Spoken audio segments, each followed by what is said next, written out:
ভারত চায় না জুলাই সনদের আইনি ভিত্তিতে, জুলাই সনদের আইনি ভিত্তিতে এটা সকলের দাবি, এটা শুধু আমাদের দাবি নয়, জনগণের দাবি।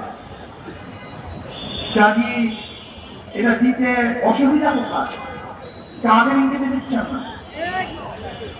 আমি মনে করি ভারত চায় না জুলাই সনদের আইনি ভিত্তিতে। আপনারা কি ভারতের আশা এবং আশার প্রতিফলন ঘটাচ্ছেন?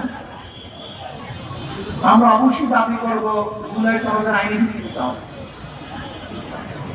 অন্তর্বর্তী সরকার শুধু নির্বাচনের জন্য বসেন নাই, তিনি কেন বসেছেন আমরা সবাই জানি। সংস্কার, বিচার, নির্বাচন। আপনি সংস্কার না করে কিভাবে নির্বাচন দেন?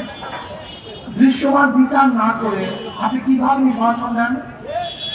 যদি শুধু আপনি নির্বাচনের জন্য ক্ষমতা বসেন তাহলে আমার কোনো আপত্তি নেই, কিন্তু যদি আপনি তিনটা বিষয়কে সামনে নিয়ে ক্ষমতায় বসেন তাহলে অবশ্যই আপনাকে সংস্কার করতে হবে, দৃশ্যমান বিচার দেখাতে হবে, এরপর নির্বাচনে যেতে হবে। নির্বাচন কোন পদ্ধতিতে হবে? ইসলামী আন্দোলন বাংলাদেশ অনেক আগে থেকেই দাবি করছে পিয়ার নির্বাচন। 2008 সালের নির্বাচন ইশতেহারে ইসলামী আন্দোলন বাংলাদেশে স্পষ্ট ঘোষণা করেছেন যে পিয়ার নির্বাচন করতে হবে।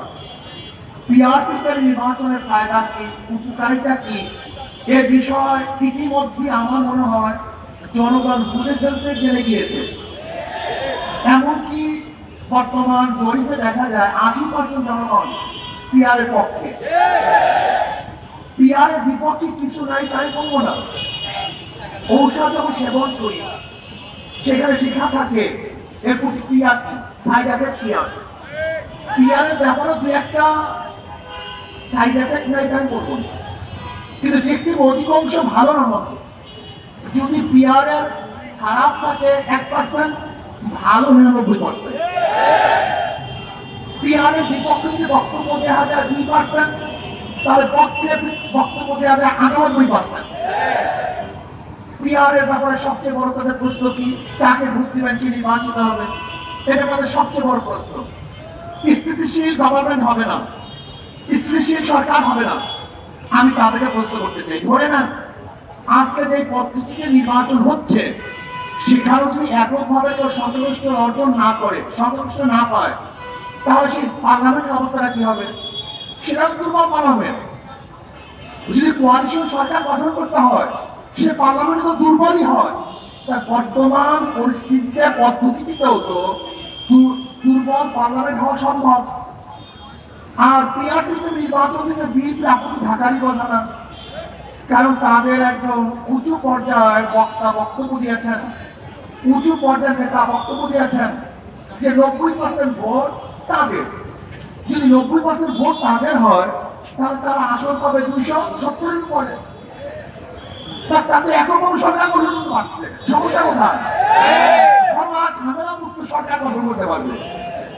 পিয়ার সিস্টেম নির্বাচনের ব্যাপারে তো যা খোদ তিনি বক্তব্য দিয়েছেন, কি বলছেন? তিনি জাতীয় সংসদ গঠন করবেন, জাতীয় সরকার গঠন করবেন। তা জাতীয় সরকারটা কিভাবে হবে আমাকে বলুন? সবার সম্মিলিত যে সরকার হয় সেই সরকারটাই তো জাতীয় সরকার হয় না, একক সরকারকে জাতীয় সরকার বলা হয়। তাই যেহেতু সবার সম্মিলিত সরকারকে জাতীয় সরকার বলা হয়, আর পিয়ার পদ্ধতি কিন্তু সমস্ত দলের, সমস্ত মতের, সমস্ত আদর্শের মানুষের সংসদে যাবে। তাহলে সেহেতু বিএনপির বক্তব্য অনুযায়ী তো পিয়ার সিস্টেমের নির্বাচনের প্রয়োজন।